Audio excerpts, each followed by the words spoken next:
entendu ce que j'avais dit concernant votre point, qui a été reporté à 4h30. Mais vous allez avoir une longue journée.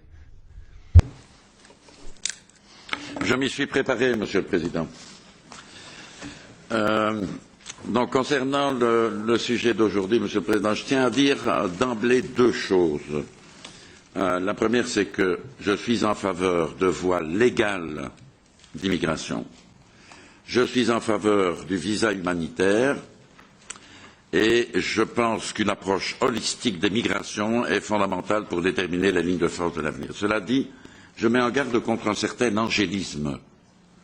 Je ne connais pas de voie légale d'immigration qui empêchera la demande d'immigration supplémentaire.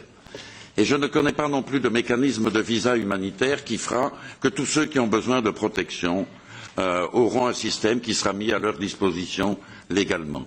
Et donc, il faut éviter l'angélisme parce qu'il faudra encore demain, je le dis en tant qu'humaniste et avec sérénité, il faudra encore demain lutter contre les trafiquants parce que les trafiquants sont des accélérateurs de demande. Et il faudra aussi malheureusement organiser des retours pour ceux qui n'auront pas le droit de se trouver sur le territoire européen. Cela dit, j'ai quelques questions à poser à M. Timmermans. Dans le cadre du mécanisme de répartition proposé par la Commission, il y a quelque chose qui me frappe, c'est l'Italie et la Grèce finalement qui vont choisir dans les gens qui vont arriver ceux qui vont être redistribués. Ils le font sur base de quels critères? Est-ce qu'il n'y a pas là un risque de biais en disant les plus embêtants, on va les orienter vers les pays qui vont les accueillir et nous on va garder ceux qui présentent le moins de problèmes? Est-ce que vous avez une réflexion à cet égard-là? J'ai une inquiétude lorsque je vous ai entendu. Vous avez dit que les États qui ne voudraient pas prendre des réfugiés pourraient passer à la caisse. Et alors je me suis dit, mais qu'est-ce qu'on va faire? On va faire une bourse? Et donc ça veut dire un État qui ne veut pas en prendre, va dire, écoutez, j'ai 100 migrants et je suis prêt à donner autant, qui prend? Et s'il n'y a personne qui prend, il va augmenter l'offre. Est-ce que c'est ça que vous...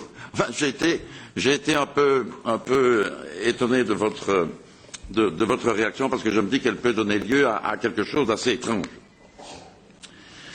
Troisième question, pour les gens qui vont bénéficier du resettlement, c'est à M. Pollet que je dois poser la question, je ne sais pas quel est le type de visa qu'ils vont avoir, quel est leur statut quand ils seront bénéficiaires du resettlement, quel type de statut va-t-on leur donner?